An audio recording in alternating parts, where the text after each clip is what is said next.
अस्सलाम वालेकुम। तो क्या हाल है आपका। आज हम जिस गाड़ी के बारे में बात करने वाले हैं वो गाड़ी सुजुकी मेहरान है। मॉडल इसका जो है वो सन 1996 का है। गाड़ी जो है ये स्पोर्ट्स कार के अंदर कन्वर्ट करवाई गई है। ड्राइव इसकी जो है वो स्मूथ और कंफर्टेबल है। 100% गाड़ी जो है वो ओके है। किसी किस्म का इसमें ऑनर के मुताबिक कोई मसला नहीं है। गाड़ी की अगर बात कर ली जाए माइलेज की कि अभी तक कितनी चल चुकी है, तो ये गाड़ी 96,000 किलोमीटर अपनी माइलेज जो है वो कंप्लीट कर चुकी है।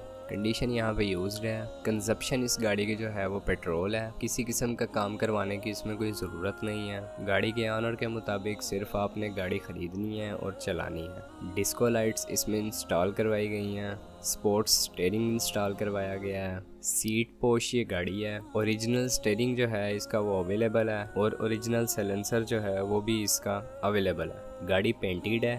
6 स्पीकर्स टोटल गाड़ी में इंस्टॉल करवाए गए हैं। 4 स्पीकर